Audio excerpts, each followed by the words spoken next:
Hi friends, how are you friends. हम देख रहे हैं हिंदू मैरिज एक्ट 1955, जिसमें हमने इसके पहले के लेक्चर में सेक्शन 10 देखा था। आज हम देखने वाले एक नया टॉपिक जो डील करता है नलिटी ऑफ मैरिजेस से। नलिटी ऑफ मैरिज मीन्स विवाह की अस्तित्वहीनता, ऐसी शादी, ऐसा विवाह जिसका अस्तित्व ही ना हो। इसको दो सेक्शन में डिवाइड किया गया है, सेक्शन 11 एंड 12। सेक्शन 11 जो है वो डील करता है वाइड मैरिजेस से और सेक्शन 12 डील करता है वाइडेबल मैरिजेस से। ये दोनों सेक्शन जो है वो नलिटी ऑफ मैरिज के अंदर आते हैं, ठीक है। सो फ्रेंड्स, आज हम देखने वाले हैं सेक्शन 11 जो डील करता है वाइड मैरिजेस से। वाइड मैरिज मीन्स शून्य विवाह, ऐसा विवाह जो विवाह ही नहीं है, जो कानूनी तौर पे विवाह है ही नहीं। मीन्स वाइड एब initio means from the initial, from the beginning, शुरुआत से ही मैरिज शून्य है, शुरुआत से ही मैरिज गलत है, इसलिए कानूनी तौर पे इस मैरिज का कोई अस्तित्व है ही नहीं। फ्रेंड्स, हिंदू मैरिज एक्ट 1955 में 3 टाइप्स के मैरिज की बात की गई है। पहला जो है वो वैलिड मैरिज, जो कि सेक्शन 5 में दिया गया है, ठीक है, सेक्शन 5। दूसरा जो है वॉइड मैरिज, जो कि सेक्शन 11 में दिया गया है, ठीक है। और थर्ड जो है वो वॉइडेबल मैरिज, जो कि सेक्शन 12 में दिया गया, ठीक है। फ्रेंड्स, वैलिड मैरिज मीन्स ऐसा मैरिज, ऐसा विवाह जो हिंदू मैरिज एक्ट के सेक्शन 5 में दी गई कंडीशंस को फुलफिल करती हों। ऐसी शादी, ऐसा विवाह, ऐसा मैरिज जो सेक्शन 5 में दी गई कंडीशंस को फुलफिल करती हों, वो सभी मैरिज क्या होंगी? वो सभी वैलिड मैरिज होंगी। फ्रेंड्स, सेक्शन 5 में जो वैलिड मैरिज के लिए कंडीशंस दी गई हैं, उसमें कुछ कंडीशन ऐसी हैं कि उनका फुलफिल होना एकदम अनिवार्य है, ठीक है। तो अगर उन कंडीशंस को फुलफिल ना करते हुए उनका उल्लंघन करके कोई मगर मैरिज होता है तो वो मैरिज किस में आएगा? वो वाइड मैरिज में आएगा। और कुछ कंडीशंस ऐसी हैं, अगर उनको फुलफिल नहीं किया तो भी मैरिज जो है वो वाइड नहीं होगी, वो वाइडेबल मैरिज होगी, ठीक है। फ्रेंड्स, अगर हम वाइडेबल मैरिज की बात करें तो वाइडेबल मैरिज जो है वो वाइड भी है और वैलिड भी है। वाइडेबल मैरिज जो है वो वाइड भी है और वैलिड भी है, क्योंकि वाइडेबल मैरिज में जो गलती हुई है उसका अगर सुधार कर दिया जाए तो वो मैरिज क्या हो जाएगी? वो वैलिड मैरिज हो जाएगी, ठीक है। अगर उसका सुधार नहीं हुआ तो वो वाइड मैरिज हो जाता है, ठीक है।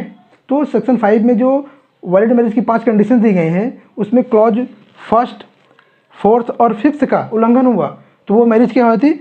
वाइड हो जाती है। लेकिन उसमें कुछ और क्लॉज हैं, अगर उन क्लॉज का उल्लंघन हुआ तो वो मैरिज क्या हो जाएगी? वाइडेबल मैरिज हो जाएगी, ठीक है। तो वाइडेबल मैरिज को हम अगले लेक्चर में देखने वाले हैं, सेक्शन 12 को हम अगले लेक्चर में देखने वाले हैं। आज हम बात करने वाले हैं वाइड मैरिजेस के बारे में, ठीक है। सो फ्रेंड्स, हम सेक्शन 11 की बेयर की लैंग्वेज देखते हैं। इसमें क्या दिया गया है कि any marriage solemnised after the commencement of this act shall be null and void and may on a petition presented by either party thereto against the other party be so declared by a decree of nullity if it contravenes any one of the conditions specified in clause 1, 4 and 5 of section 5 of Hindu Marriage Act.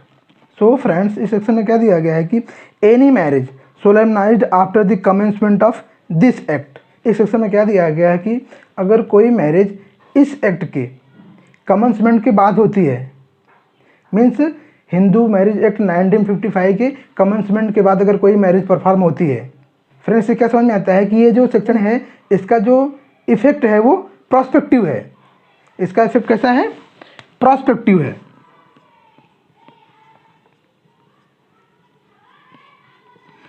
Prospective effect means इसका effect back date से नहीं है। अभी हमने section 9 देखा जो deal करता है रेस्टिट्यूशन ऑफ कंजुगल राइट से, तो सेक्शन 9 जो है वो उसका इफेक्ट रिट्रोस्पेक्टिव है, ठीक है। तो सेक्शन 9 का जो एप्लीकेशन है वो सभी मैरिज पे, चाहे वो हिंदू मैरिज एक्ट 1955 के कमेंसमेंट के बाद हुई हो या फिर हिंदू मैरिज एक्ट 1955 के कमेंसमेंट के पहले हुई हो, ठीक है। तो सेक्शन 9 का जो एप्लीकेशन सभी मैरिज पे है, लेकिन सेक्शन 11 का एप्लीकेशन उसी मैरिज पे है जो हिंदू मैरिज एक्ट 1955 के कमेंसमेंट के बाद हुई है। ऐसी शादी जो हिंदू मैरिज एक्ट 1955 के कमेंसमेंट के बाद हुई हैं, उन्हीं शादियों पे, उन्हीं मैरिजेस पे सेक्शन 11 का एप्लीकेशन है, ठीक है। अगर मैरिज हिंदू मैरिज एक्ट 1955 के कमेंसमेंट के पहले हुई है तो उस मैरिज पे सेक्शन 11 का एप्लीकेशन नहीं होगा। तो सो फ्रेंड्स, में क्या दिया गया कि any marriage solemnised after the commencement of this act, और उसमें क्या दिया गया है कि shall be null and void and may on a petition presented by either party thereto against the other party so be declared by a decree of nullity if it contravenes any one of the conditions specified in clause 1st, 4th and 5th of section 5 of Hindu marriage act 1955। So friends section 11 में यही दिया गया है कि अगर कोई शादी Hindu marriage act 1955 के कमेंसमेंट के बाद होती है और वो शादी जो है वो हिंदू मैरिज एक्ट 1955 के सेक्शन 5 में जो मैरिज की कंडीशंस दी गई हैं उन कंडीशंस में से क्लॉज 1, 4 और 5 का उल्लंघन करके हुई है तो वो शादी जो है वो नल एंड वाइड होंगी, मीन्स वो शादी शून्य होंगी। और उन शादी के जो पक्षकार हैं उनमें से कोई एक दूसरे के अगेंस्ट अगर कोर्ट में उस शादी को नल एंड वाइड डिक्लेयर करने के लिए पिटीशन दाखिल करता है तो कोर्ट उस पिटीशन में उस पक्षकार के फेवर में नल एंड वाइड की डिग्री पास कर सकेगी। सो फ्रेंड्स हम देखते हैं कि सेक्शन 5 के क्लॉज 1, 4 एंड 5 में क्या दिया गया है। ठीक है, सेक्शन 5 के जो क्लॉज 1 है वो क्या बोलता है कि no spouse living means at the time of marriage, जो शादी के दोनों पक्षकार हैं उनमें से किसी का भी स्पाउस मीन्स जीवन साथी जीवित ना हो इन द सेंस या तो वो दोनों अनमैरिड हों, अगर उनकी शादी हुई हो तो उनका डिवोर्स हो चुका हो या फिर उनका जो जीवन साथी है वो मर चुका हो। मीन्स अगर वाइफ है तो उसका हस्बैंड मर चुका हो और हस्बैंड है तो उसकी वाइफ मर चुकी हो। तो शादी के समय वो पर्सन सिंगल चाहिए। अगर उसकी वाइफ जिंदा है वो दूसरी शादी कर रहा है या फिर बिना डिवोर्स लिए शादी कर रहा है वो दूसरी, तो ऐसी शादी क्या होगी, वाइड होगी। ठीक है, मीन्स अगर क्लॉज 1 का उल्लंघन करके कोई शादी हो रही है तो वो शादी जो है वो वाइड मानी जाएगी। ठीक है, और अगला क्लॉज कौन सा है, क्लॉज 4 में क्या दिया है कि not with in degrees of prohibited relationship. ठीक है, तो जो शादी के दोनों पक्षकार हैं वो एक दूसरे के डिग्रीज ऑफ प्रोहिबिटेड रिलेशनशिप में नहीं आने चाहिए। ठीक है,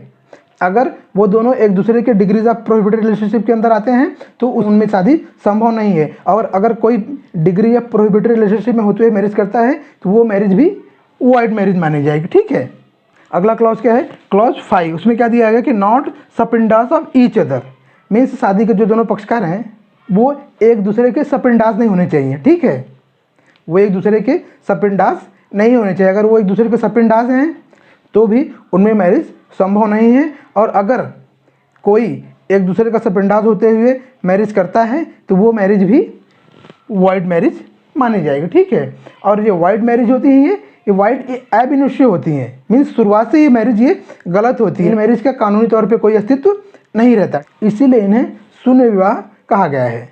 मीन्स अगर कोई व्यक्ति हिंदू मैरिज एक्ट 1955 के कमेंसमेंट के बाद शादी कर रहा है और शादी करते समय उसकी वाइफ जिंदा है तो भी दूसरी शादी कर रहा है बिना उससे तलाक लिए हुए, या फिर जिससे वो शादी कर रहा है वो उसके प्रोहिबिटेड डिग्री ऑफ रिलेशनशिप में आता है, या फिर जिससे वो शादी कर रहा है उसका वो सपिंडाज है। ठीक है, तो इनमें से एक भी कंडीशन का अगर उल्लंघन होता है, एक भी कंडीशन का कॉन्ट्रावेंशन होता है तो वो मैरिज वाइड मैरिज मानी जाएगी। फ्रेंड्स अगर इसको हम और अच्छी तरह समझें तो कोई शादी जो हिंदू मैरिज एक्ट 1955 के कमेंसमेंट के बाद होती है और वो सेक्शन 5 के क्लॉज 1, 4 और 5 में दी हुई कंडीशन को कॉन्ट्रावेन करके होती है, इनका उल्लंघन करके होती है, तो वो शादी जो है वो नल एंड वाइड मानी जाएगी। मीन्स अगर उस शादी के पक्षकार कोर्ट में नहीं भी जाते हैं और उस शादी को कोर्ट के द्वारा नल एंड वाइड डिक्लेयर नहीं भी करते हैं तो भी वो शादी जो है वो वाइड रहेगी, क्योंकि वो वाइड एब इनिशियो है, वो शुरुआत से ही गलत है, वो शादी ही नहीं है, कानूनी तौर पे उस शादी का कोई अस्तित्व ही नहीं है।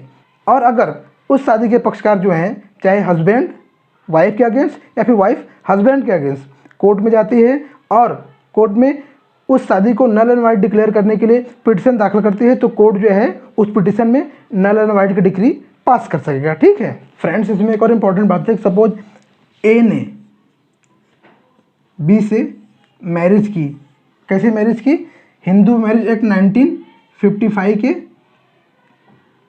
कमेंसमेंट के बाद। ठीक है, और इस शादी का कानूनी तौर पे कोई अस्तित्व ही नहीं है। ठीक है, तो इनसे जो संतान पैदा होगी उसका स्टेटस क्या होगा, वो लेजिटिमेट होगी कि इलेजिटिमेट होगी। ठीक है, वो उनकी जायज़ संतान मानी जाएगी या फिर ना जाए। तो section 16 of Hindu marriage act के अनुसार वो जो संतान होगी इन दोनों की वो लेजिटिमेट मानी जाएगी। ठीक है, भले इनकी शादी जो है शुरुआत से ही गलत है, उसका कोई लीगल अस्तित्व नहीं है, फिर भी उनसे जो संतान पैदा होगी वो उनकी लेजिटिमेट चाइल्ड मानी जाएगी, मीन्स उनकी वो जायज संतान मानी जाएगी। ठीक है, तो फ्रेंड्स आज के लिए बस इतना ही। हम फिर मिलेंगे अगले लेक्चर में हिंदू मैरिज एक्ट 1955 के एक नए सेक्शन के साथ। तब तक के लिए नमस्कार।